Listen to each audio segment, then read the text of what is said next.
Apologies for fucking up my mic. Hello, everybody. Welcome to the 6 Pixels Under podcast. Let me mute my voice back, even though you guys probably can't hear it. How's everyone doing? This is Friday, the 1st of November. Did everyone have a good Halloween? Is everyone enjoying their fall and holiday season? Let me know. What's up, Magister? What's up, Booty Tang? What's up, Des? Space Channel 5 says, reinstalled Guild Wars 1 today. Something I dip into every couple of years or so for some nostalgia. I first played it during E3, during the E3 for Everyone event. Oh, that's cool. An all-time favorite, as is Bad Company 2. It's starting. What's up, Corey? Yeah, so let's talk about the Guild Wars 1 video. For starters, for those that don't know and didn't watch the video, or maybe couldn't see through like the lines in some ways when I talked about some of my personal accounts of it. But Guild Wars 1 was actually like how it was positioned in my timeline of events, if you will, was I played Habbo Hotel, Dark Eden, right around the same time. This is like 2001 or so, 2002. And then I was really into those games. Got really into console games, Halo and so on and so forth in 2004. And then after, when Guild Wars came out, I was about, I think, 6 to 8 months late to the launch. I joined in with factions for the first time. And the number one thing that sold me on Guild Wars was A, no subscription fee, which I couldn't afford as a poor kid. And the other thing was just like, you could make a PvP character in PvP right away. Not that that was something that I necessarily knew what it was, but I just thought that the concept of that was cool. Now, one thing I talk about in the video a lot is that Guild Wars, in many ways, dictated kind of my view and perspective, that's my dogs in the background, of what virtual worlds are and what virtual world gaming is. And a big part of that, and I'm very fortunate for this, it's why I very strongly defend the usage of the correct terminology, like MMORPG, MMORPG, or co-RPG, is that when it comes to Guild Wars was special, just like Phantasy Star Online, another game that I spent a lot of my childhood playing.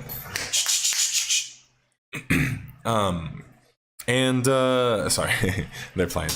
And yeah, so Guild Wars formulated a lot of my like early thought processes, and part of it was because it had a channel system.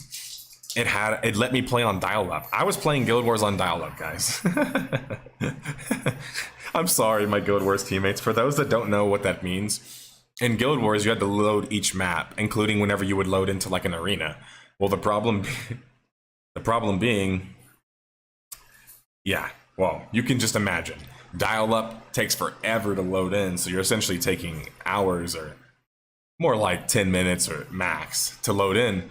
And I felt so bad because people would have to wait for me all the time. I'm a bit sad that you didn't talk more about the SC part of the game. What do you mean SC part of the game? Like the championship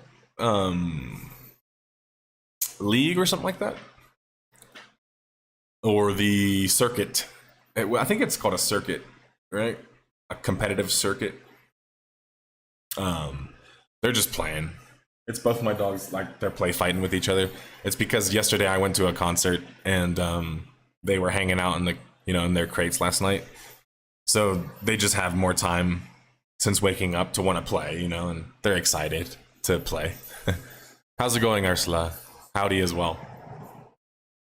Oh, speed clearing. Oh, yeah, you know what? I'll take that. I'll take that on the nose. Adelaide, you got me good there. I don't really have a response. There's a couple other things I missed too. 55 monks, even though I showed them on screen, I never talked about them. And that's a really cool concept as well. And I think maybe I could have talked more about capturing skills with your skill signet. And the whole skill system, how there was like thousands of skills and all these combinations. I do think I could have done better. You know what I mean? I could have done better there. Fuck. My shit is falling down all over the place. Apologies. Have I showed my dogs before? I think I did one time. Yeah, I think I did at the end of one of my streams. Let's see if she wants to get on camera. Nah, she doesn't. She's just looking at me. She's looking at me and then she punched me. Because my big dog Nixie likes to punch me. She's like... Psh, psh. But yeah, I didn't talk about speed clearing. To be clear, for those that don't know, while some would struggle with the challenge in Guild Wars, others would literally map out the best builds. The best build for your teammates, the best build for your henchmen, your heroes, and would come up with essentially what's equivalent to speed running. But they would call it speed clearing because it's map by map and the maps reset. This was very famous in Ragnarok Online as well. Yeah, I could have talked more about it though, for sure. The skill signet's one of my favorite things in gaming. Like, that's how much I love it, if I'm being honest. And I can tell you very quickly why it's so good. The skill system forces you, even if you're a PvP player, to have to actually explore the world. You don't have a choice. There's no way around that. Like, yeah, you could PvP grind the fuck out of things and just try to buy certain skills, but here's the catch. Not all skills were obtainable in PvP that could be used in PvP.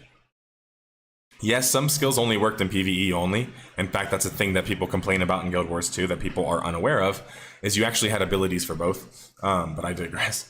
Anyway, the skill capturing system is essentially the idea of going through a map, meeting a particular boss, and trying to capture whatever particular skill they have.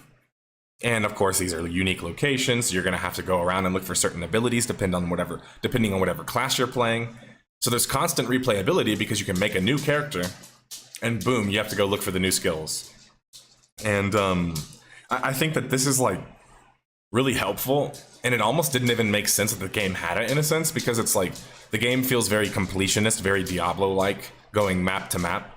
That being said, this skill signet system is essentially built-in progression. It's built-in exploration. It's built-in to making you feel connection to whatever abilities it is that you're acquiring.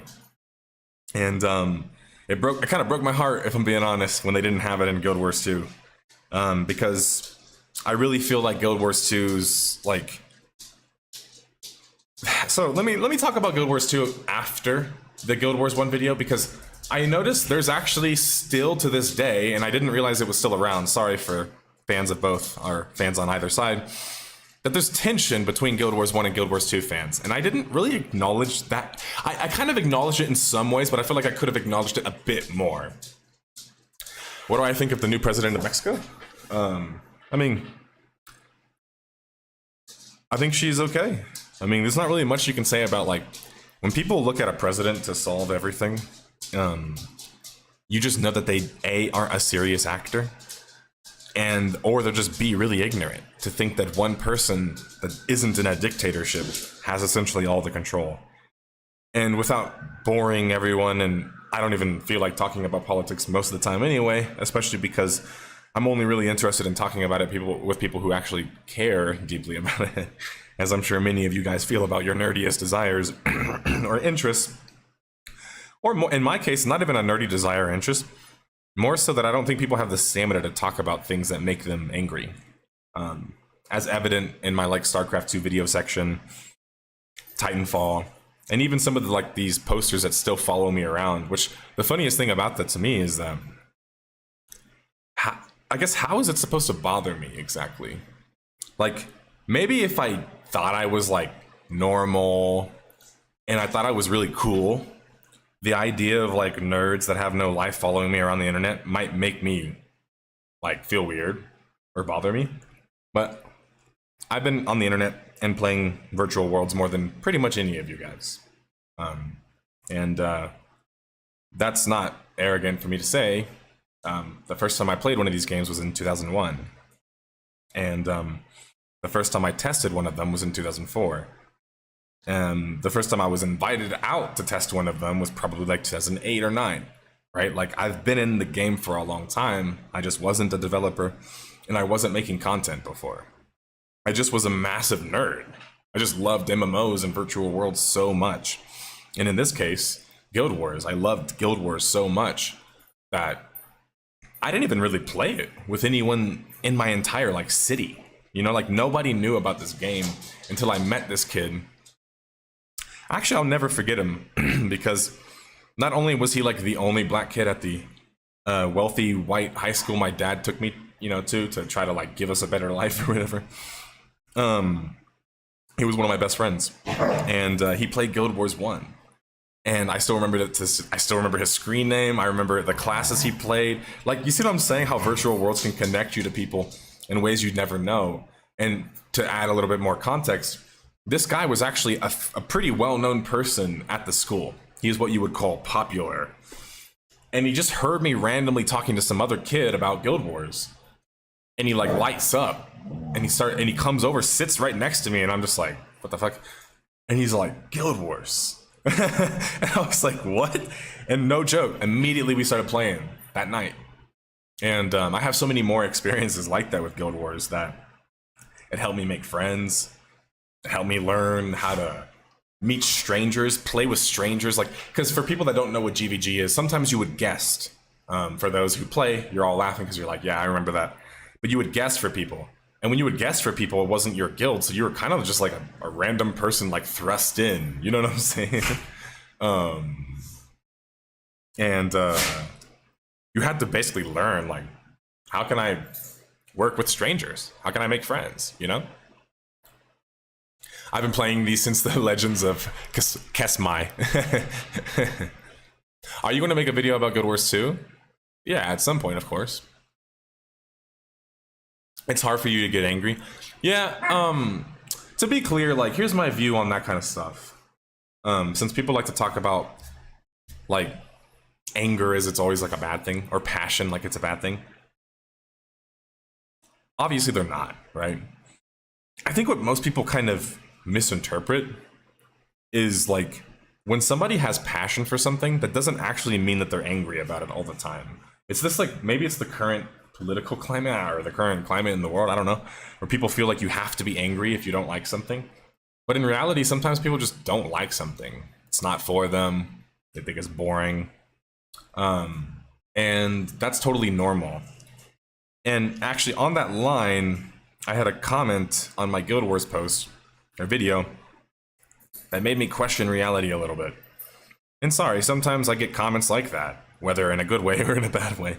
In this case, it was in a bad way. The person asks, am I the only person that dislikes PvP in MMOs or virtual worlds? Now, to be clear, this is not really on topic, but like, let's say it's still on topic regarding Guild Wars because there's a PvP section in the video. I don't care. Whoever that is, individually, I don't care. Because guess what? You are allowed your own preferences. And you can like whatever things you like. Now, do you really think that you're the only person in the world that exists that doesn't like something? Not even PvP, but just like something in general? No, that's literally autistic to think that. Like, it's almost impossible that you would be the only one that would think a certain way like that. Especially with nature nurture being such a big part of our growth processes, and many of us sharing the same nature as many other people. You see what I'm saying? But it's just like, comments like that, I don't know. It makes me realize, like, outside of the Guild Wars conversation, well, I guess not really in a sense. I think that's what I miss so much about Guild Wars 1 being more prevalent. It was a cooperative game. It made people play together. And it incentivized that. Now, yeah, later on Heroes came out and that kind of made the game, you know, soloable. But like, it really did build towards people trying to work together.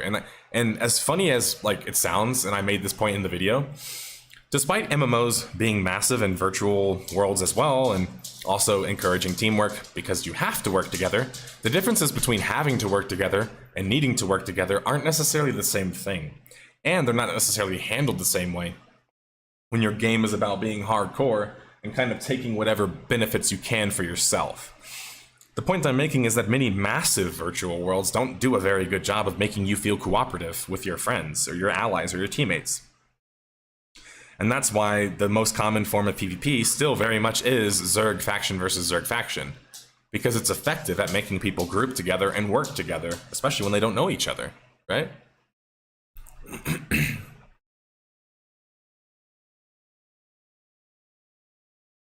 I love your videos, but I must tell you, you look like a mix of Jack Harlow and Alfie Allen. I don't think I've gotten Alfie Allen before. Who's that? Oh, yes, I have. Yes, that's Greyjoy. Yep, I've gotten Greyjoy before. The Greyjoy. Through passion, I gain strength. Tell me about it. Mostly in gaming communities, they cannot fathom you not liking their favorite game. Yeah. I mean, to be clear, like, that exists in any facet. More so what I'm talking about here is that, like, there's a rift between Guild Wars 1 and Guild Wars 2, and neither side really takes each other seriously. And that's what kind of bothers me, is I hate when people, like, argue at each other, but they don't actually take each other's positions seriously. For example, most of the people that come to, like, the comment section with little clickbait, like one-liner responses to me, that's not how somebody actually speaks to somebody when they're interested in, like, a discussion or a debate, to be clear.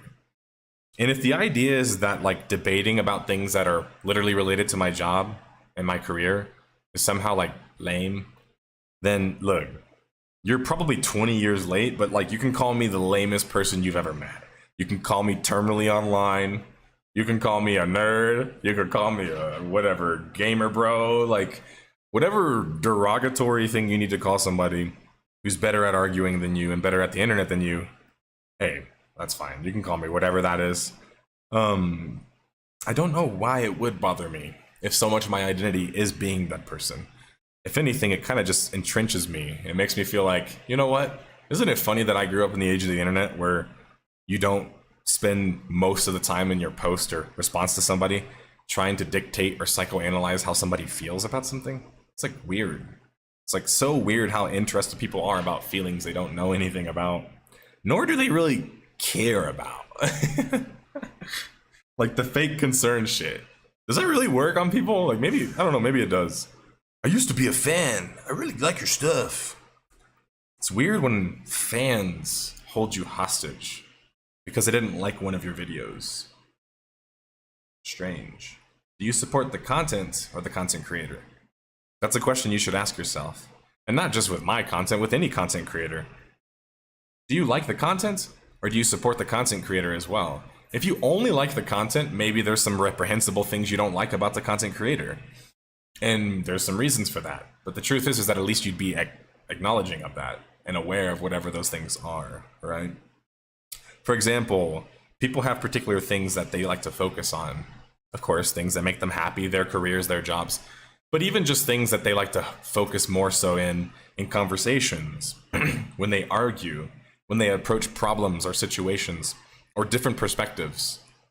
I think that the world obviously lacks a lot of curiosity, and that harms a lot of this. At least, like, I've noticed a lack of curiosity lately, in terms of like the past 10 years or so, with the internet getting more powerful, yet people getting worse informed. That sort of thing, you know?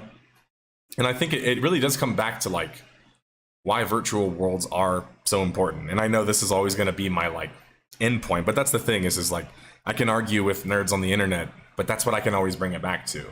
You're probably just arguing on the internet. I'm arguing on the internet about my career, my passion, and an industry that I've done a lot for, yet done nothing for, and yet still want to do so much more for. And people sometimes wonder why. We know the answer is not money. Virtual worlds aren't the most popular games. They don't make the most money for the content creators. So what's the answer? And I've told it before. It's because I have a soapbox. I have a reason. Guild Wars 1 was my reason, right? It made me care about playing with strangers. It made me care about why games are properly defined in the ways that they're defined. And it made me honestly become more obsessed with like strategy games. Because like the strategy in Guild Wars 1 is just fantastic. It's really underrated, and I think part of that hate came from the fact that it basically came right out after WoW. So people got this like breath of new fresh air of gameplay that MMOs were lacking. and suddenly they're playing a game that doesn't have a jump, is click move, and has very kind of like tab targety, slow paced combat. I never really questioned why people didn't like Guild Wars 1's combat, to be honest. That being said, I think people judged it a bit unfairly because they weren't willing to even give it a try and feel for themselves that, like, it has a unique experience, right? It's not an action game. It's not about twitching. It's about being predictive, playing with the right builds, knowing your strengths and weaknesses, and knowing how to play as a team. Really one of the best teamwork games I've ever played, period, to be honest.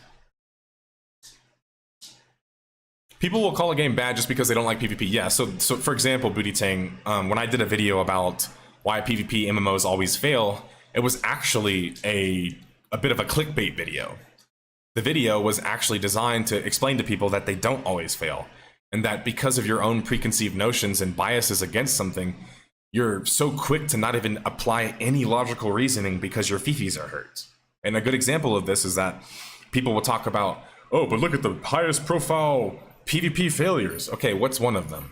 Warhammer Online. Okay, so to be clear, not only did Warhammer Online have a relatively successful run despite being essentially changed to be a WoW clone later in its development against the creator's decision, because EA owned the company, they still did pretty well, and it still has a private server that's been running for a number of years. So if you're trying to point to Warhammer as the failed game, it's not a really good example, especially when so much of its failures don't even come from the PvP aspects.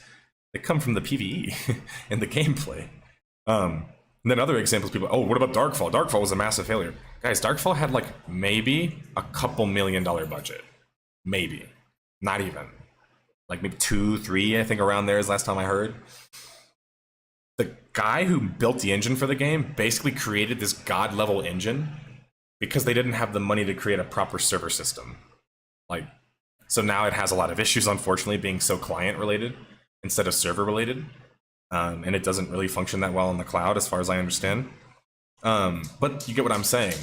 There was a massive amount of innovation from a Greek company. Most people don't even know that they're a Greek company. They're a small Greek company with a couple Norwegians and other people thrown in there, but they didn't have that much money. So when you compare them as a high profile failure to, I don't know, say WildStar, WildStar is orders of magnitude more of a failure. And yet, transition,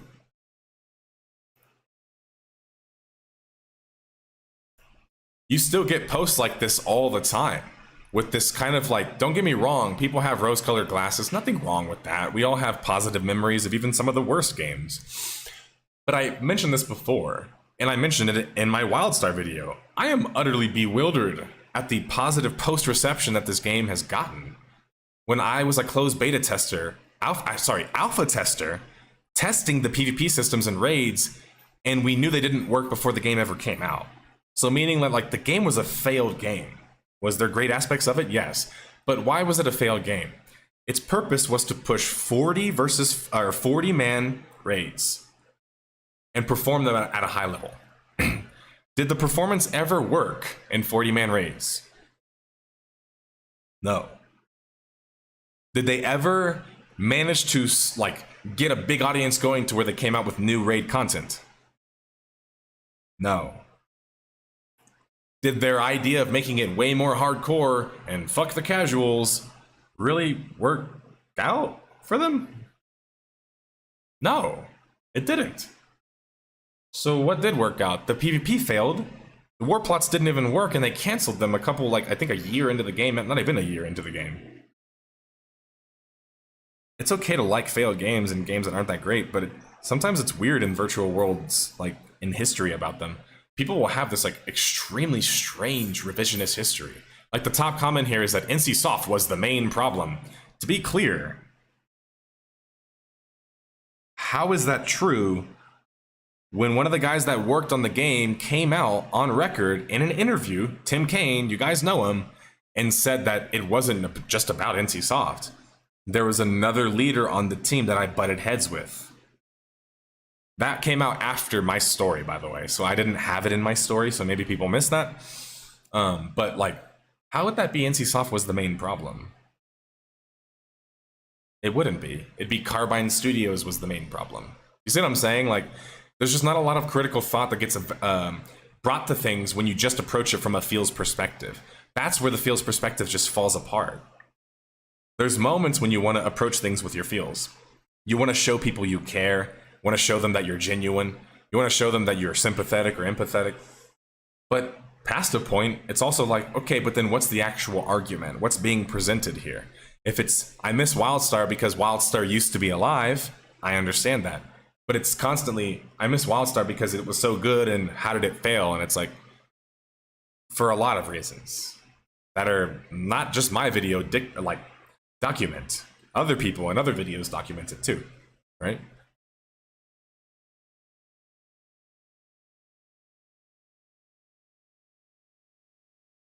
But yeah, other things to talk about with Guild Wars 1 was just that, like, for me, it taught me to love PvP. Because it gave it to me in a format that was completely approachable. Other things. Okay, let's talk about the Guild Wars 1 versus Guild Wars 2 drama. Oh no, let's talk about the classic, everyone's favorite, this game's dead post. Guild Wars 1 is dead, and it isn't dead at the same time, because X amount of people are playing it. Now, here's the funny thing about Guild Wars 1. It's some of these games that have these is it dead arguments aren't that fun, but Guild Wars 1 is actually fun. They intentionally design heroes to be to where you can essentially not even have to have companions or real players to play with you. Most people, including the fast clearers that are in the chat right now, will admit that the game is soloable. And yet, you'll hear people then tell you but that the game's alive. So what you realize is that really, because people feel strongly about the game, the only argument they have is that it's literally alive. Because otherwise, wouldn't it being mostly played as a single player game also affect the fact that it's not very alive? Of course it does. That doesn't make the game feel very alive at all. But they're not thinking about that. And many of them probably are also counting those players as active players. The problem is for new Guild Wars players to go play right now, you're most likely going to have to play with players you've already played with before. The chances of you finding a brand new party with the amount of players left in the game, even with the channel system and how small the game is, you would struggle. How do I know this? Because I played the game. And I even logged on recently just to run through the starter zones, including pre-searing and post-searing. And one thing that also reminds me of things sometimes is like, I think people weren't there when the game came out, a lot of these players.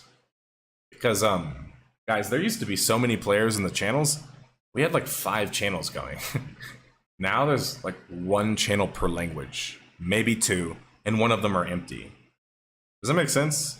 So it's like people aren't even using real arguments either, where it's like, obviously the player base shrunk exponentially. But because the game is literally alive, that's the only argument that people have to make as a covert argument, meaning that they make other arguments to obfuscate that. They tell you, yeah, but the game got a bug fix update a couple months ago. It's like, games in maintenance mode receive updates. That's never been disputed. And that's been a long running thing on the series since pretty much the beginning, ironically. I think like the 4th or maybe 6th game I covered like that, something like that.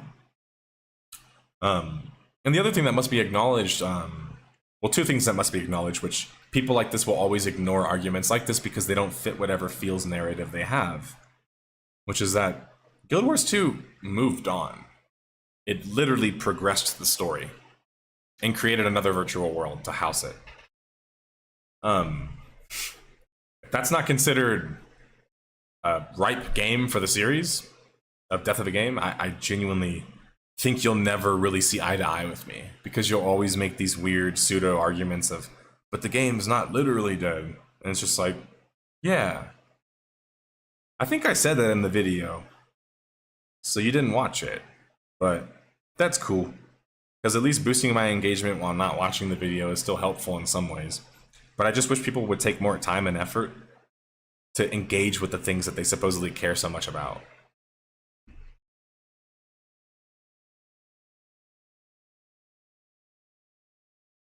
I appreciate that, Vagrant. Your history in Worlds, though, is widely different. That's what's cool about it, I think.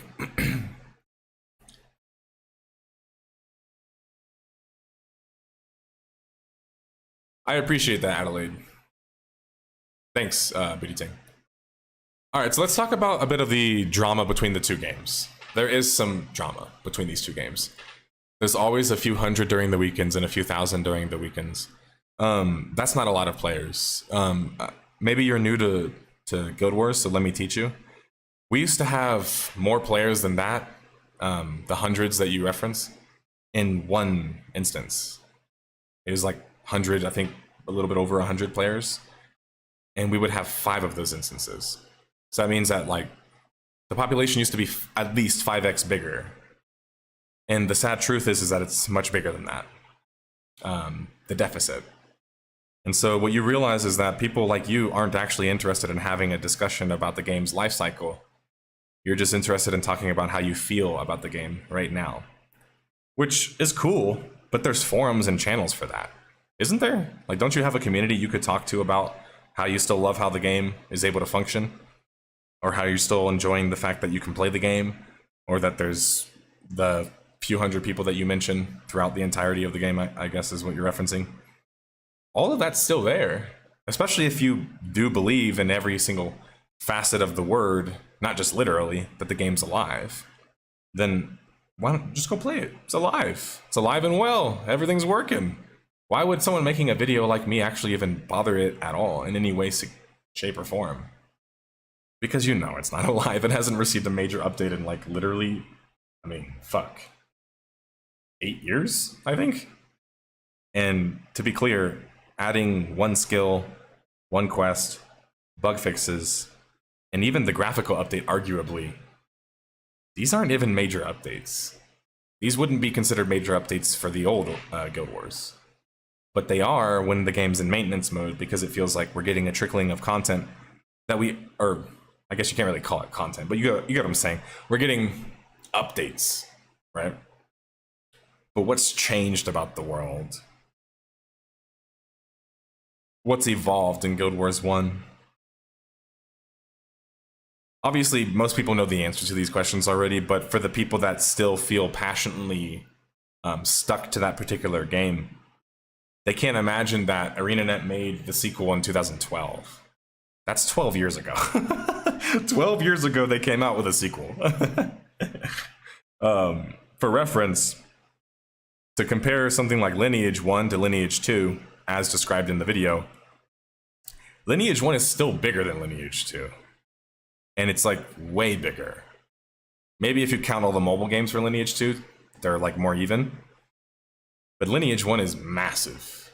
So to be clear, that isn't off the back of them just keeping it in maintenance mode. Like, do you guys honestly think that they're able to keep that much population, money, and interest in their game by just not updating it? I don't know, it kind of hurts a little bit to think that some of you actually do think that, but no, Final Fantasy XI is also still receiving updates. And they still have campaigns that are getting launched. You see what I'm saying? It feels so strange to like argue your game's aliveness in a vacuum. But that's essentially what happens when each of these virtual worlds are worlds. And the worlds have life to them, whether through the NPCs, the quests, the missions, but more so the players. And the players bring life to the game. So when a game doesn't have a lot of players, it doesn't necessarily mean that it doesn't have life, especially depending on the game. Like, more RPGs don't even need any players. They can just function with bots. And on top of that, maybe you could get through almost the entirety of the content in games like Guild Wars 1, in games like PSO, in games like Monster Hunter, by just playing with other, like 3 or 4 other players. You could complete the entirety of the content. And that's what makes those games obviously so good and so special. But simultaneously, it's also what makes them a bit fast foody, which is why ArenaNet realized that and abandoned their idea of Utopia, coming out with fuck tons of expansions, because the workload is just impossible to keep up with. And simultaneously, I'm assuming the return on the investment doesn't always match up. So instead, they made a brand new game with their entire idea for what they wanted Guild Wars 1 to be. You see what I'm saying about like the in the vacuum thing? It's like you'd have to really think in a vacuum to not take any of that into consideration. But that's how people will always be about things they feel strongly about, to be honest. What do describe team? I think you mean what, or sorry, what do you describe Team Fortress, or do you describe Team Fortress? This person's post is hard to read. I'm not even trying to be funny. Many TF2 fans have proven the overinflated numbers are mostly bots. Yeah, I think if that's true, which I've heard that claim before, then it would be kind of considered a bit of a dead game, especially because Valve isn't doing anything, right? Just like with Titanfall, they're kind of just letting their game bleed out. I feel like part of it is that people don't get the nuance term about death for a game. Some mean, yeah, I get it, and I'll slightly disagree. I don't think it's worth clarifying every point. I think it's worth mentioning in every video if a game's literally dead or not, obviously. But the reason why I don't really think it's worth necessarily clarifying every point is because I literally get comments, and you can read through the comment section, where people say, wow, telling me to look up a definition? You're arrogant, how dare you? I didn't know that more than one definition even existed. And you're trying to obfuscate and like create all these fake definitions that are lookable up in the, or that you can look up in the dictionary. You see what I'm saying? How absurd it is for me? It's like, if I actually engage with that stuff, it's like, after a while, you're like, I'm teaching you how to read a dictionary, how to read a thesaurus, and I'm teaching you that informal meanings and what you would call, what's the best way I can put this? Non-formal communication is very popular. I would have to teach you all of those things.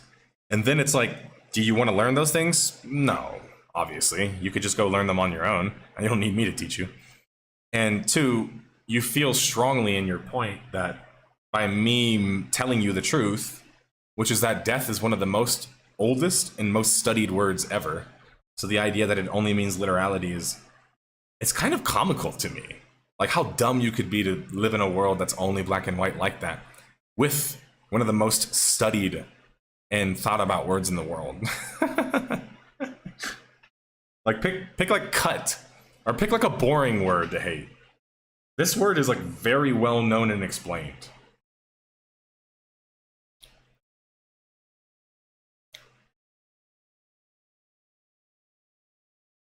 It's like how, but see, Elite Hat, you think that we're being friendly with each other, and let me be clear, I'll cut through the bullshit. I'm not being friendly with you, and I'll tell you why. I think what you're doing is spreading misinformation. Just because you like something and it's not dead literally, doesn't mean that you have to lie and say that it's super active, then immediately after I push back on that, tell me that, oh yeah, okay, it used to be way more active. Like, brother, you're not doing your game a service by doing that. Maybe with your in crowd, but your in crowd doesn't increase your game's popularity. It doesn't increase your anything. It's just the people who already accept and love the game, and many of them who, by the way, don't even play it anymore because they beat it already. So you think we're being kind of like friendly with each other and like a back and forth, but we're not having a conversation. You're making claims, since it's texts and you're writing them, that aren't even true. And like someone like me just looks at it and it's just like, why?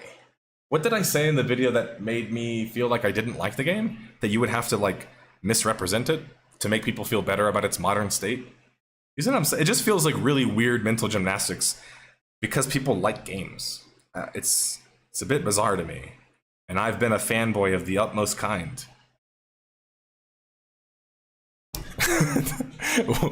Yes, I know, Wolf of the Fallen. I know. I don't want to teach you guys how to read. I'm good at reading, but I read pretty weird and pretty fast.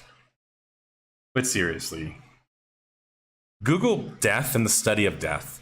It's actually incredibly interesting that the word has so many meanings to it and has existed for such a long period of time, yet because people like a video game, they want to pretend none of that exists. Alrighty.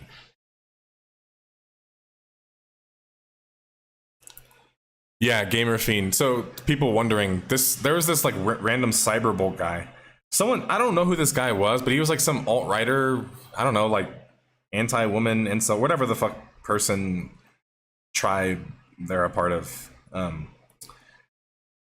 So people were messaging me about, like, I think it was Titanfall, and they were telling me I was gonna get brigaded. They're like, you're gonna get brigaded. There's somebody named Cyberbolt. He's gonna brigade you. And I was like, who the fuck is this? And also, what does even brigading mean in the context of YouTube? Even if you brigade me, it still helps me. I don't understand how it hurts me. Brigading me on YouTube wouldn't hurt me in any way. I guess like maybe like trying to spread narratives, maybe? I don't really even understand how it hurts me. But then I check my Twitter messages, which I never check because for some reason, unless you're following somebody, you can't actually get messages or some shit. You have to like go to like some special request tab. So I go to this special request tab and I see a message from, I don't know, wait, what, Cyberbolt? You already said it, Cyberbolt. I see a message from Cyberbolt, and I click on their profile, and I see like whatever nonsense I see on their profile.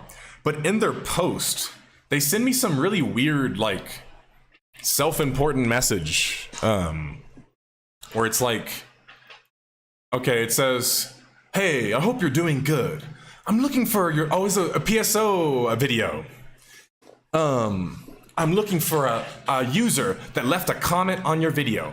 That person has been harassing me with throwaway accounts for a while. Is this comment still on your video? I'd appreciate any leads. You're about to get a ton of hate," says the poster of the comment, and it's coming from Cyberbolt, blah, blah, blah, blah, blah. And then this person says, "Searching for the user shows nothing. I think they changed their name." Who the fuck are you, bro? Who the fuck are you? Who are you?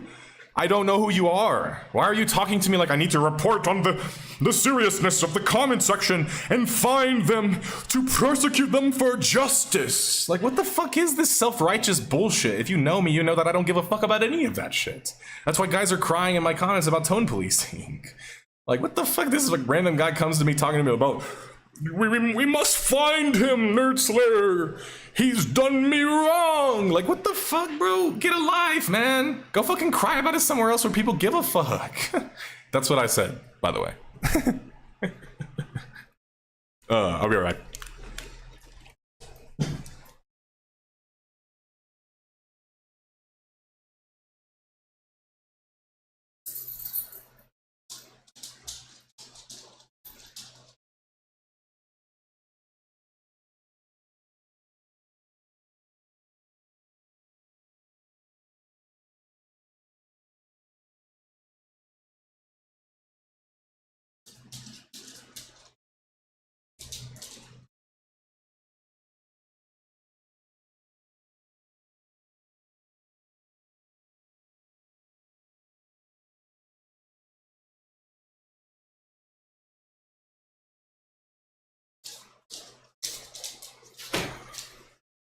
My dog is just looking at me. He's like, "What the fuck are you doing?" Yeah, I don't know who that was that sent that posted that comment, but the fact that you managed to troll this like Cyberbolt guy into like being angry for like years, literally this is like a year old thing. You're a fucking legend, bro. Whoever did that, you're a fucking legend, bro. You trolled the fuck out of him. It's the entire Guild Wars 2 player base plays Guild Wars 1 still off and on. So, to be clear, you've spread 2 bits of misinformation now, and now I'm supposed to listen to your tone policing because you sound like someone who's trying to describe why someone's wrong by talking down to them without explaining. You lied. You misinformed people. The entire Guild Wars 2 player base does not play Guild Wars 1. Most of the audience hates the game, you idiot. Which is what we're going to transition into. Thank you for the transition. There's a big rift between the 2 games, and I love when delusional fans like you either pretend it doesn't exist or act like it should exist. And it's like, let's address this from Guild Wars 1's perspective first, because that's what came first, right? Guild Wars 1 was a strategic, team-focused game. Is Guild Wars 2 a strategic, guild-focused game? Or,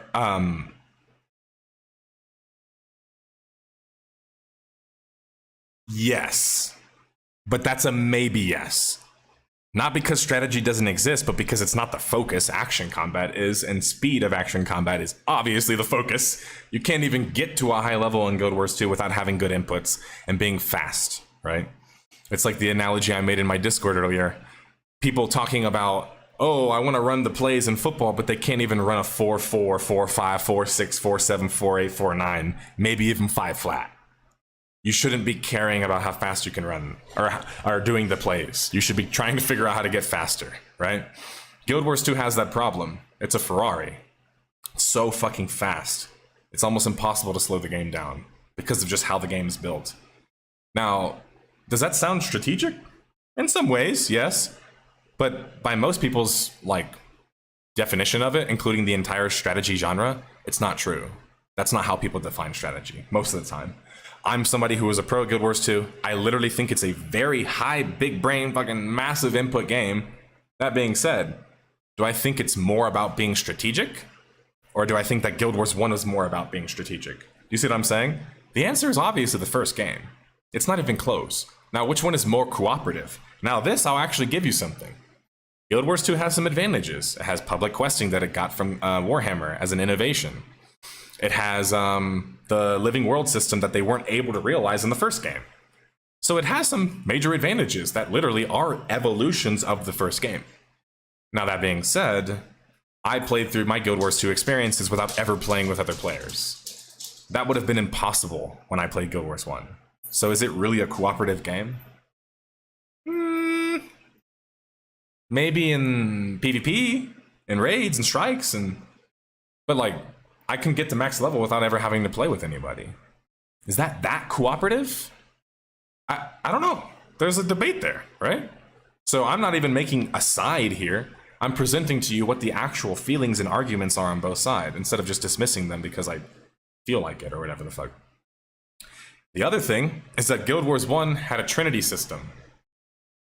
I repeat, Guild Wars 1 had a Trinity system. Guild Wars 2 did not have a Trinity system. I think it is the biggest failure of the game. And seems like most people, including the PvP players that I used to play with, who no longer play the game, seem to agree. I have never met Guild Wars 1 diehard players who tell me, man, I love that they removed the Trinity system. I've never met a single one of them. That's anecdotal, sure. Now, mind you, I get more anecdotes than most, a few thousand. But even then, right? The point that I'm making is I don't think the hardcore players of Guild Wars 1 would like that. Why would they want you to remove the entire Trinity system that made their game what it was? I don't think they would. And then going into further issues. Further issues that Guild Wars 1 players have is that the PvP in Guild Wars 2 is just, it's not that good by comparison. And that sounds strange because it feels like it should be. It feels like it should be better. It feels like there shouldn't even be a question here, right? Why isn't it just better straight up? Well, for starters, Ow.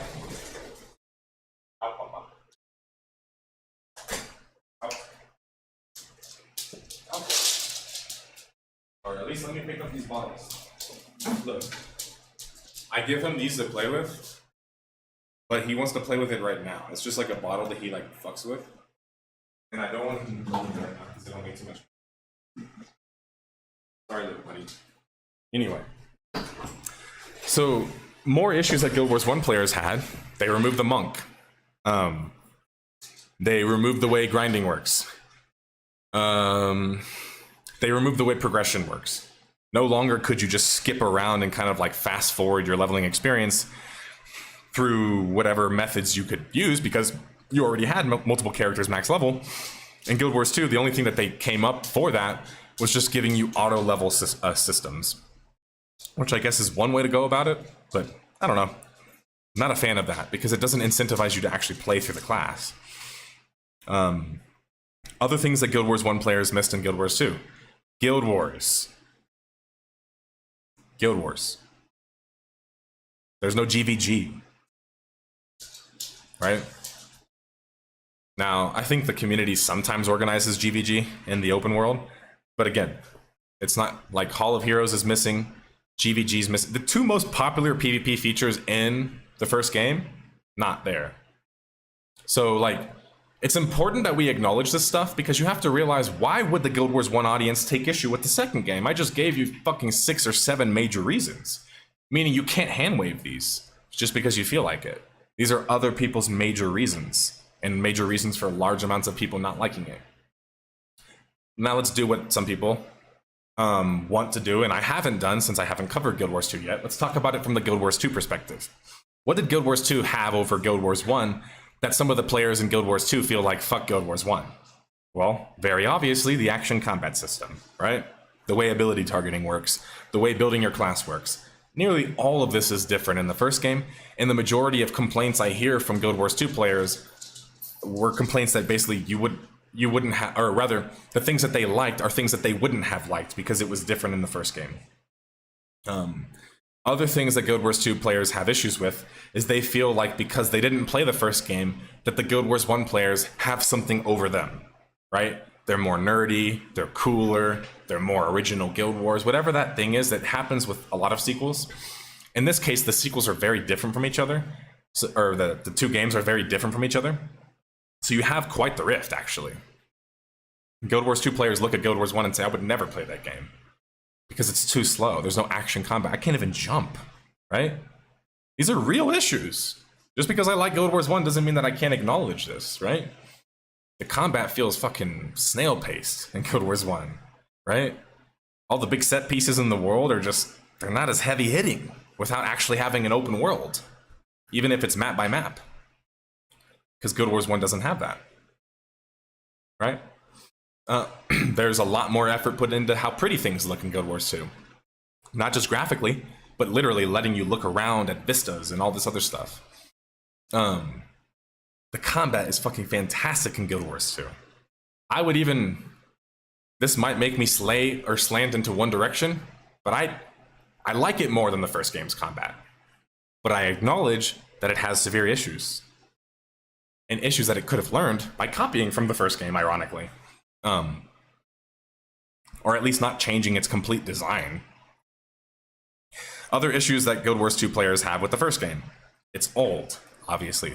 People have recency bias, they don't like old games. Another thing is that there's going to be a hardcore group of players, like Guild Wars 2 players, who played Guild Wars 1 hardcore, who probably spread like certain narratives around. Like, oh, how come the PvP is so dog shit in this game? Or, wow, like, how come you have to like spend so much effort to get like this legendary weapon? These are things that players that come from Guild Wars 2 or WoW wouldn't care about. But Guild Wars 1 players are like, what the fuck is this shit, right? So my guess is that some of the negativity that Guild Wars 2 players like to spew out at Guild Wars 1 players comes from something like that. They're pissed about them because they don't understand them, and they don't really necessarily want to because maybe those people are a little bit arrogant with their perspectives. Maybe they act like they're better than them, whatever the things and reasons for that might be, you know? Now, people playing cat and mouse in the comments, lol. Wait till you see all the comments left by the brigade. Comments that feed the algorithm. Yeah, I know. Thanks for the support.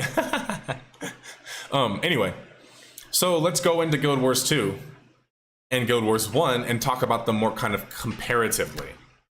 Do both sides have like legitimate criticism for the perspectives of either side? Obviously, I just listed them, right? Now, past just having legitimate criticism, why did I want to address it in the stream? I want to address it because there's this weird angry rift between these two people, right? Where it's like, Guild Wars 1 players have to hate Guild Wars 2 for reasons, and then Guild Wars 2 players have to hate Guild Wars 1? I got dozens of comments like this. People saying, oh, they fucking completely changed Guild Wars, and like, it's not even the same thing at all, and like, they'll like go into all this big tirade, and I'm just like, I get why you feel that way, but it's not true.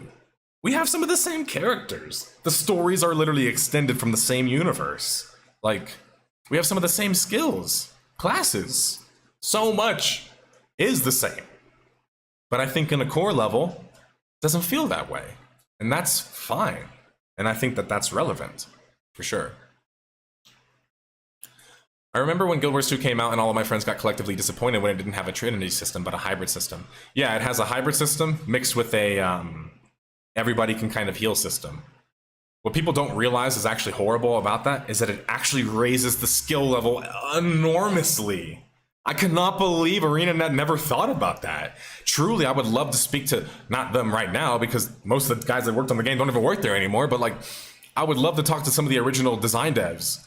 What was the idea there? Like, someone sell me on, like, I want to hear what the dev conversations were behind the doors, closed doors, on this as a concept. How the fuck did you guys sell this?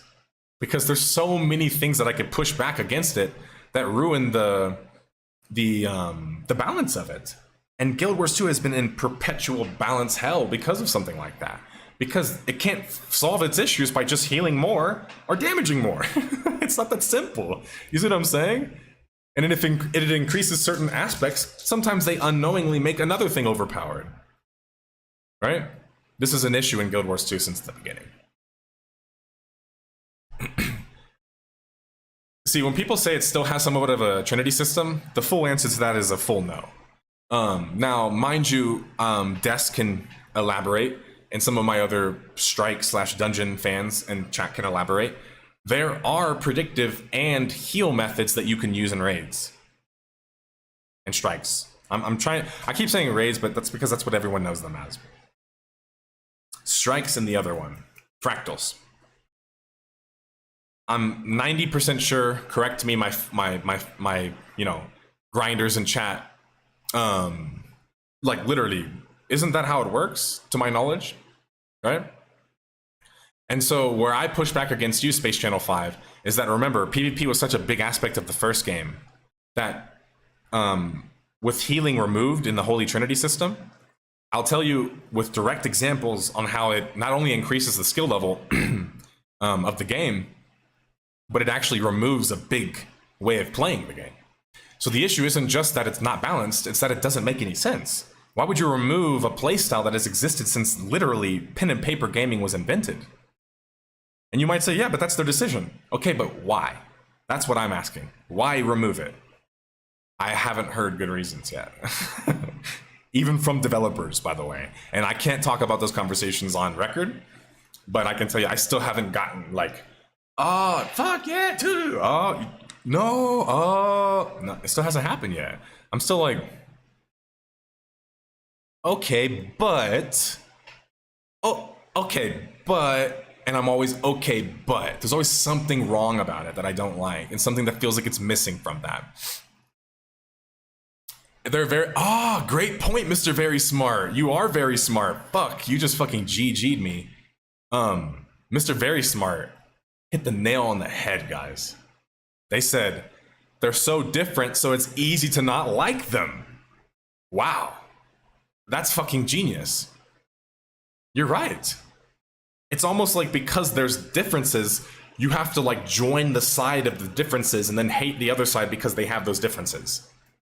Like, that's fucking true, bro. You guys are on fire today. Guild Wars 2 lack of Trinity was very confusing for me, coming from other MMOs. But you see what I'm saying, Space Channel 5? I'm not trying to dismiss what you're saying, because there is truth to it, and I did acknowledge it seriously. But I'm trying to say that, like, Prot is almost removed from the game, right? And yes, people are gonna say, but Block, shut the fuck up. Whoever is comparing Block to Prot, you are literally outing yourself as not being a Guild Wars player, okay? And I know no one right now is doing it, but people have done that in the past. Oh, but Prot, I mean, there's Block in the game. Shut the it's not the same, bro. It isn't even close to the same. Aegis or Aegis is not the same, bro.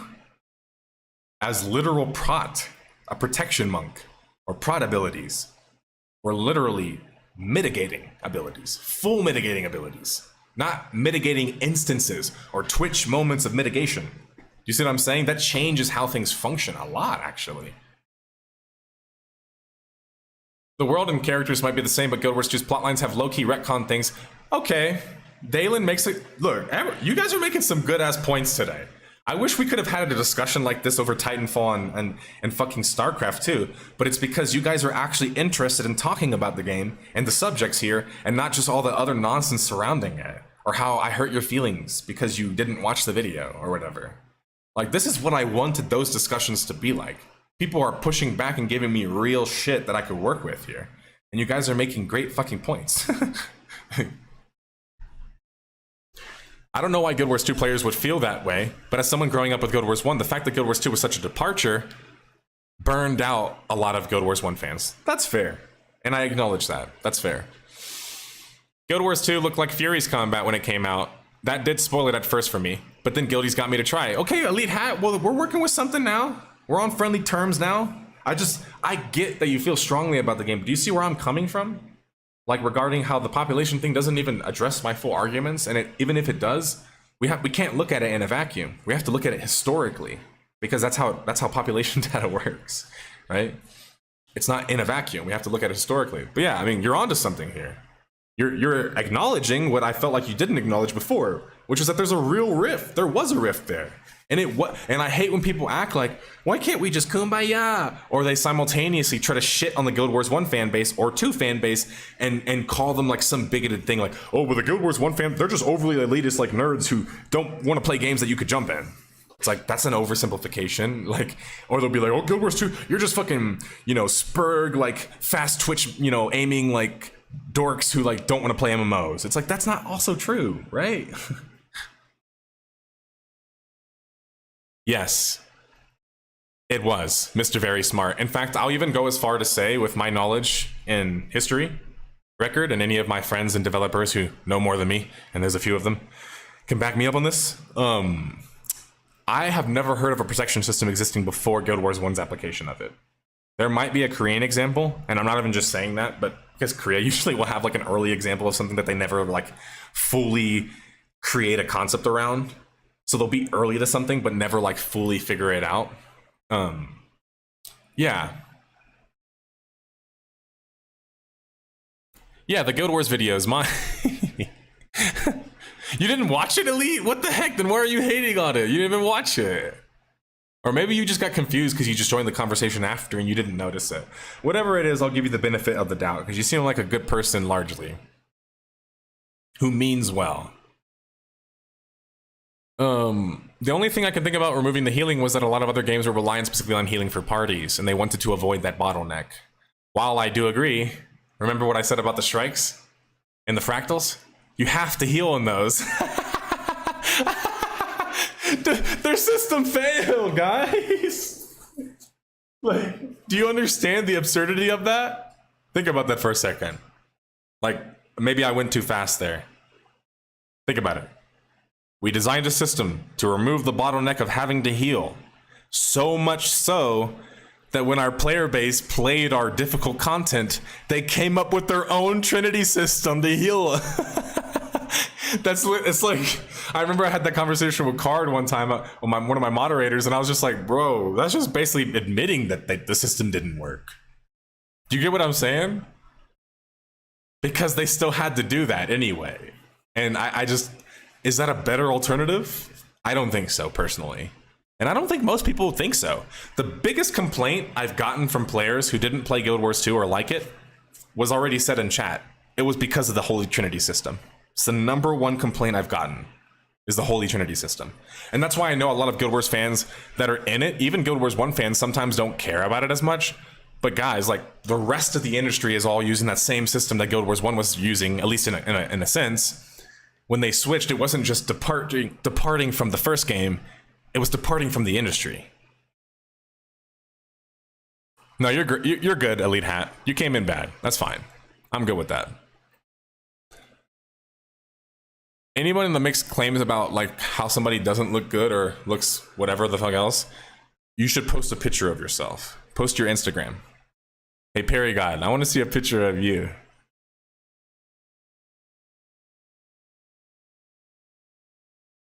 Until I picked up Guild Wars 1 and got to experience what story is.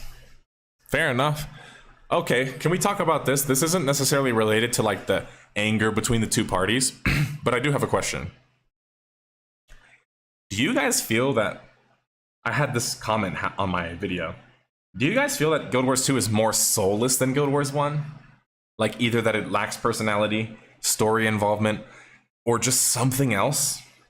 This is a claim and statement I've gotten a few times. And while I am more nostalgically involved in Guild Wars 1 and I remember it more fondly in terms of my involvement with it, I think that could, I might be too biased. Does that make sense? So I'm asking you guys because I'm curious what you think. Healing was kind of integral to how the game played, especially in PvP, due to how one generally has very low health. Yeah, absolutely. And yeah, Prot worked for that reason too. That's something that I wish, like, oh, look at me, I'm fucking struggling with myself here because there's so many things that I wish I talked about in the Guild Wars video. One of them was that, like, I talked about spiking and the concept of interrupting, but you know this, Mr. Very Smart, and so do my other legends in chat who played both games, who have a god walking among us in their Hall of Monuments, is that in Guild Wars 1, your health pool was much smaller. So essentially what happened, in a sense, was that the protection prevented the windows of spiking from happening. So a spike was prevented by a prop monk. Does that make sense? Do you want to know what the #1 issue in Guild Wars 2 PvP is? Think about it for a second. This is coming from a former pro, so discard my opinion if you want, but I have a little bit of experience. It's the speed of combat. It's too overwhelming. That you make so many mistakes in the 10 seconds you just press 5 abilities. That's what makes it so fucking hard. And what makes that worse, and this has gotten worse in particular like moments of the meta, when power gets buffed a lot because people feel like it's weak, it ends up becoming so overwhelmingly powerful they always have to nerf it. Why? Why is that? Because the only way you can mitigate power damage is blocking, blinding, right? And I'm not saying these are fail-proof. Dodging, right? So your movement skills and abilities, those are the only way you're avoiding power damage, right? Oh, invuln, distortion, invuln, whatever you'd like to call that concept. That also exists in the game. That's the only way you're going to avoid that kind of damage. You want to know what we realized very quickly and why the meta sucked ass so bad in Guild Wars 2? We learned that spiking was so overwhelmingly powerful because you couldn't protect from it. You couldn't preemptively stop a spike, and in order to stop a spike as it's happening is very difficult, especially if you're getting interrupted, which was my job as an interrupt ranger in Guild Wars 1. So now you have the spike concept still existing in Guild Wars, but now in Guild Wars 2 where it's much faster and much harder to punish and take advantage of, or rather the opposite, to stop from being punished by it, suddenly you just get erased off the map. You're done. That's your Guild Wars 2 experience most of the time. You have no idea how you die. You just got smoked by some kid who's way better than you or has been playing more than you. Or has a good matchup, or knows your matchup well. You see what I'm saying? And that's like a big issue that Guild Wars 2 has always suffered from, is that it doesn't know how to, it can't dumb itself down anymore. They made the game so fucking hard to play, they can't go backwards. Isn't that funny? Like one of the greatest combat systems we've seen in a virtual world, but they made it almost too good. And to be clear, when I say too good, I mean in terms of like what you're able to do with it. I do think it's a negative that it doesn't have more playstyles and aspects in the game that allow you to not be so twitch and fast-paced and so on and so forth. But I digress. Maybe the devs weren't too cued into how people play. It's possible, but I've watched and heard stories that the devs used to actually pay attention to the GVG content. Mind you, maybe they just watched it very sparingly, and maybe the majority of those devs are no longer with the company. But I just... talk about a fumble there. Yeah, so I already addressed that I have a plan. And to be clear, that's not a Trinity system. That's literally acknowledging that not only did they not have a Trinity system, they had to fake a Trinity system to make the game work properly at the highest levels. Which is not good. Paragod, no post of your Instagram. You're banned. Weak sauce, bro. Nowadays, besides heal and support, you have to have dedicated alacrity and quickness person in party. Not good, IMO. Ooh, Mylan, adding another point that it's not just about having a healer support. Now you have to have quickness to speed up your ability, and alacrity to speed up your cast time. Okay, so it looks like we're getting some agreement that Guild Wars 2 seemed to lack a little bit more of a soul. Why do people think that is? If we have any more people in chat that could give me something, what do you guys think? NPCs treat you like lifelong friends, but you just did one mission for them. True. That is very true. And Guild Wars 1, you made a good point that the characters in the cast were survivors. They needed help. And it felt different, you know?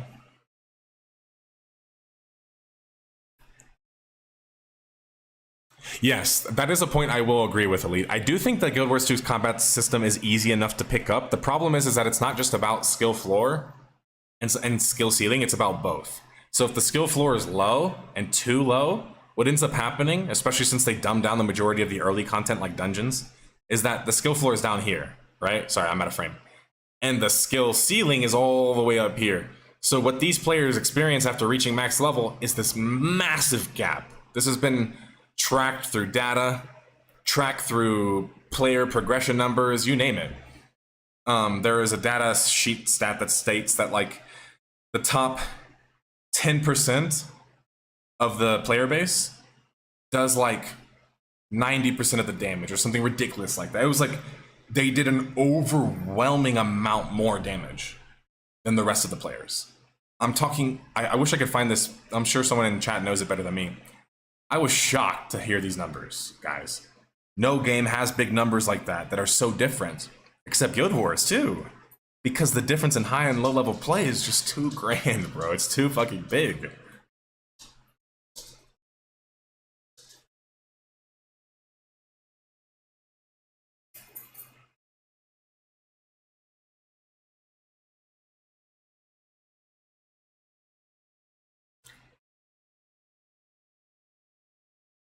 But yeah, man. Some more points I wish I could have added to my video with this analysis now. But hey, sometimes that happens.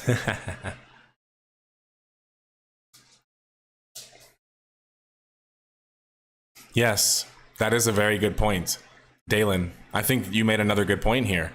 That's what I noticed with Guild Wars 1. Guild Wars 1 is made by the same team, dedicated throughout the entirety of the early campaigns. And then you have like Guild Wars 2 initial release, where they kept changing writers. They lost the majority of their main developers after the Living World season. I don't even think most people realize that Guild Wars 2 lost the majority of its OG Guild Wars developers within its first couple of years. Like, in fact, even the guy that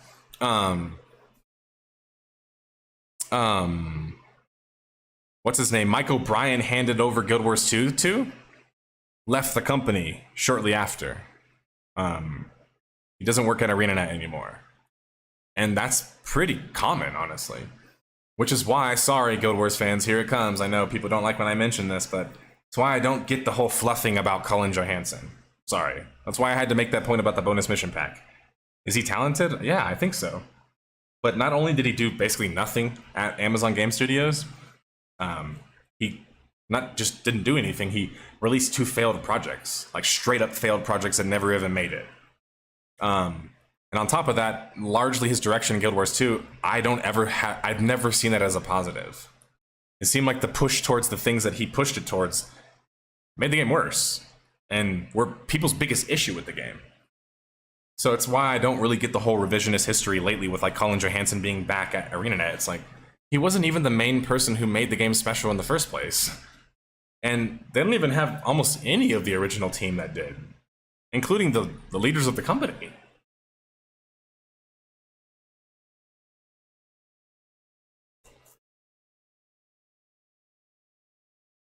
The only way for new players to know about quickness and alacrity as a necessary buff is not through the game, but through YouTube, which is a huge problem as well.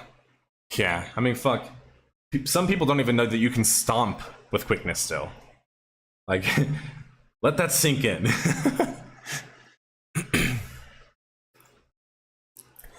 You should react to tomorrow's teachings. 2 teens get lost in the woods. What the fuck is that? I don't even want to know what that is. Now I'm scared. Yeah, writers in the story with ups and downs from the start. There were former devs from Blizzard who actually didn't agree with WoW's vision and went on to make Guild Wars 1. Basically true. I mean, obviously the exception being James Finney, who was the StarCraft 1 developer and a Warcraft developer. Yeah.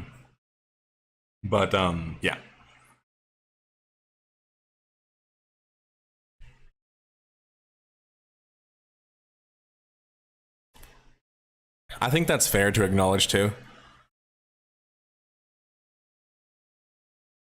Yeah, that's true. And another point that you guys make too is that Guild Wars 2 kept putting out new content. The last expansion for Guild Wars 1 came out in like 07? 08? That's... Fuck, that's a long time ago. That's 16 years ago, guys. That's a long ass time.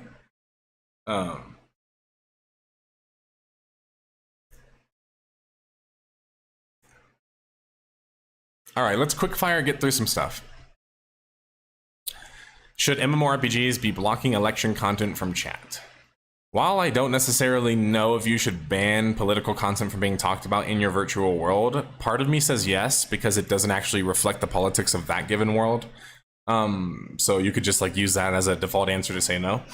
The other answer I have is basically like, if you're in a video game, and I see this a lot when I play like COD or something like that, like, and you put like political stuff in your profile or in your tag, look, I'm just gonna be honest with you. I think you're very strange, and like you make me very uncomfortable, and I don't want to play games with people like you.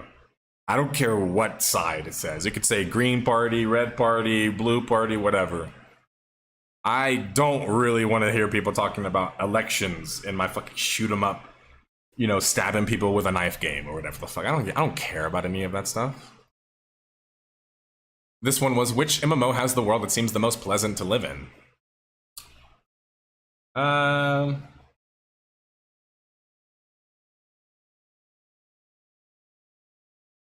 gonna say, if we're only using MMO, meaning it has to be massive.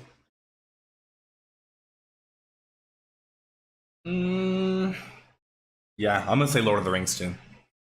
Lord of the Rings Online. It's very friendly feeling. Maybe Guild Wars 1 as well, another one. If you were made into an MMO class, what would you be? Mesmer. Hell yeah. Guild Wars 1 Mesmer 2, baby. Ba ba ba ba ba. Not that stupid ass fucking distortion clone shit.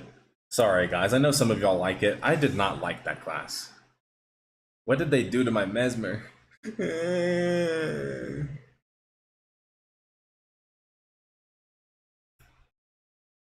WoW is selling a $90 mount to celebrate its $20 birthday.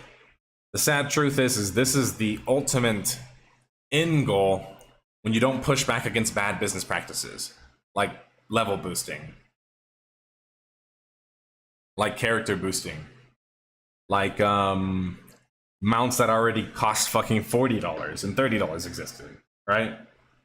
Why wasn't there outrage then? And if the idea is that there is some outrage, there's clearly not enough outrage because the vanity is outweighing whatever outrage exists.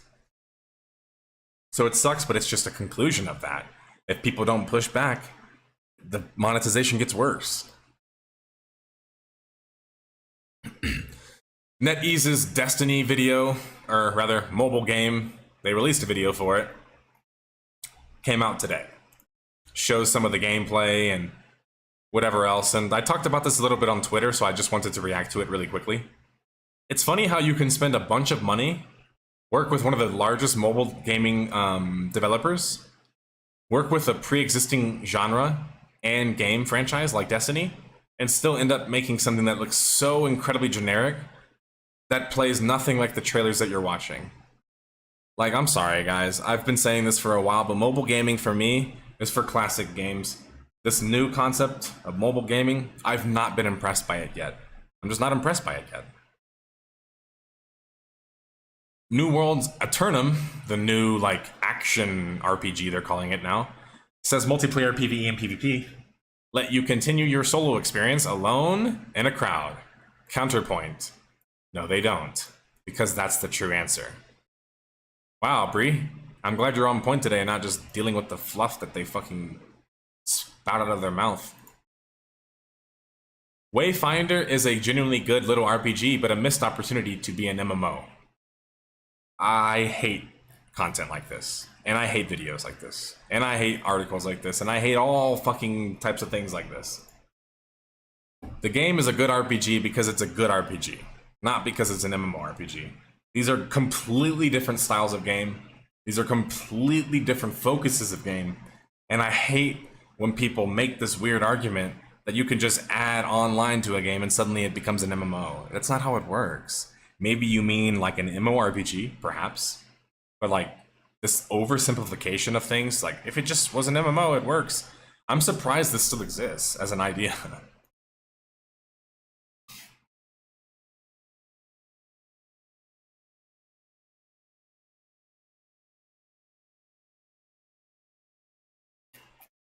It's a copy pasta. Wow, ESO is terrible. I felt no difference at all from any items because the stats are so bloated from the beginning.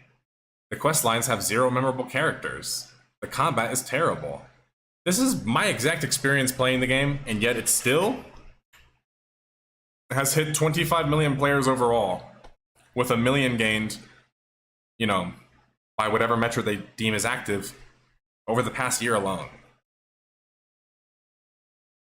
I just wish that we could stop this weird farce of making video games in the virtual world space for people who don't even play virtual worlds, don't even play RPGs, nor necessarily want to. Because the truth is that while that makes money, and does make money in a short-term environment, I'm not convinced that it makes more money than actually creating a proper audience and a proper game. Where's the evidence that if they made ESO an actual MMO, it would have been worse? There isn't any evidence, obviously, and that's not a gotcha question. My point is that, like, you have the worst monetization in a Western game with one of the largest IPs that exists, and yet it doesn't feel like any of that positive is benefited in the game itself. I don't know. ESO scares me sometimes because while I understand the love and enjoyment of WoW and Final Fantasy XIV, ESO is one of those where it's like mediocrity is celebrated. And that kind of sucks. Because even when people compare its quest system to like other MMOs, it's not even the best quest system. So it's like a weird argument you'll get where it's like, it's actually pretty good. It's like voice acting. It's like that. Have you seen SWTOR? Have you played Secret World?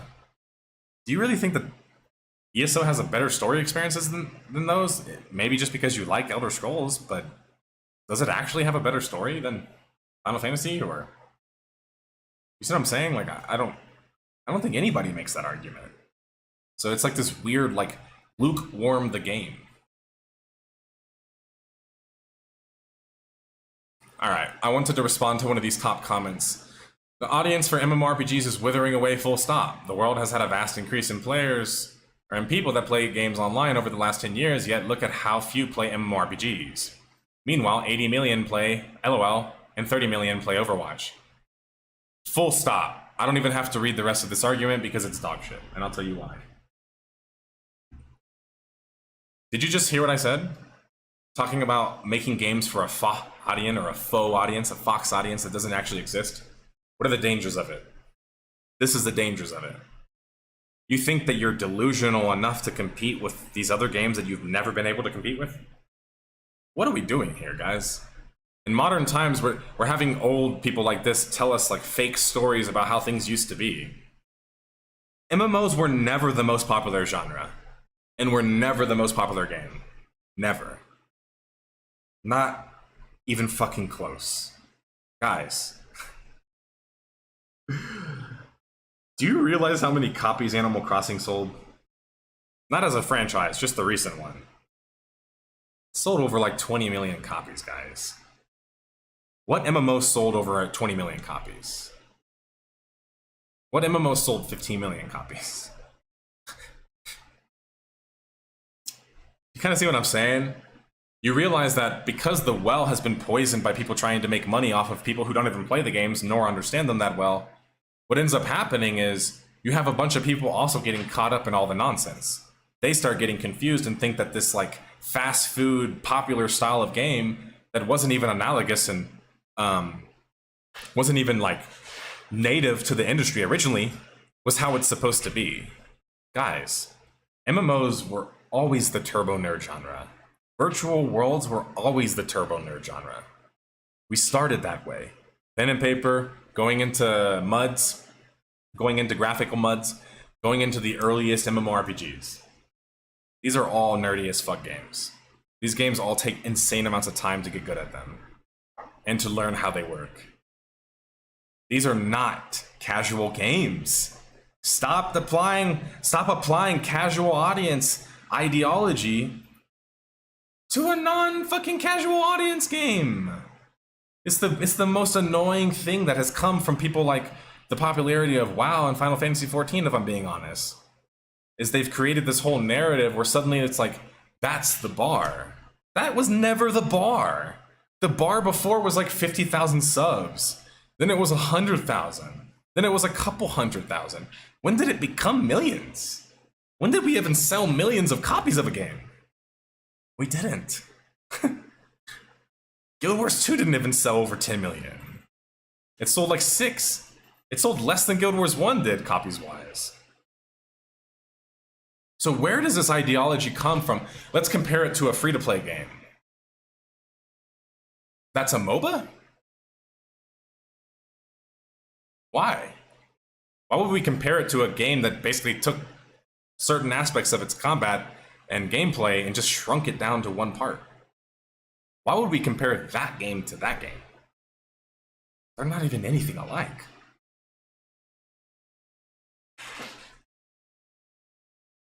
What's up, EFSO?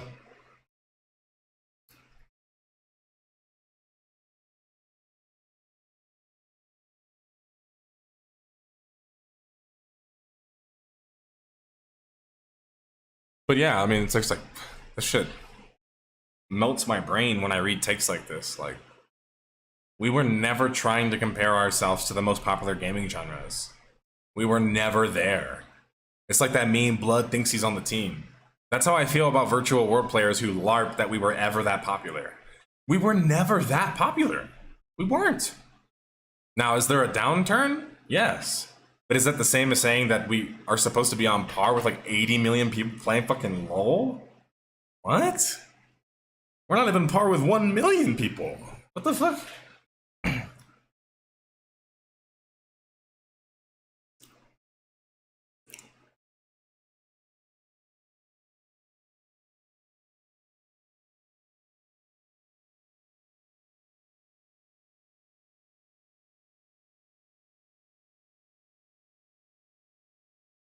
All right, other quick reactions.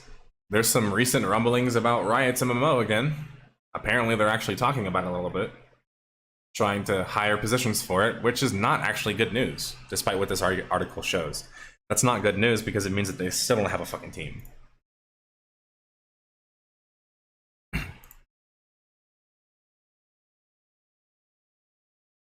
But all right, I am done on this podcast today. I have nothing else for you guys. I hope you guys had a good Friday. I hope you have a good rest of your weekend. And I hope you have a nice, happy holidays. Halloween, Dia de los Muertos is coming up soon for those that celebrate. And I live in Mexico, so holidays for us last like a month. So anyway, I hope you guys really enjoyed this stream and kind of some of the deep dives that we went into.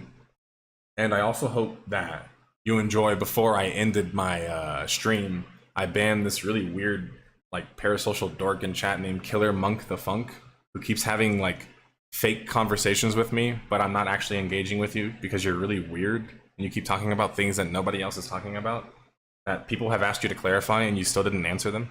Anyway, yeah, thanks for chilling, man. Good talks. Have a good one. Thanks for the podcast. I appreciate it, Strife.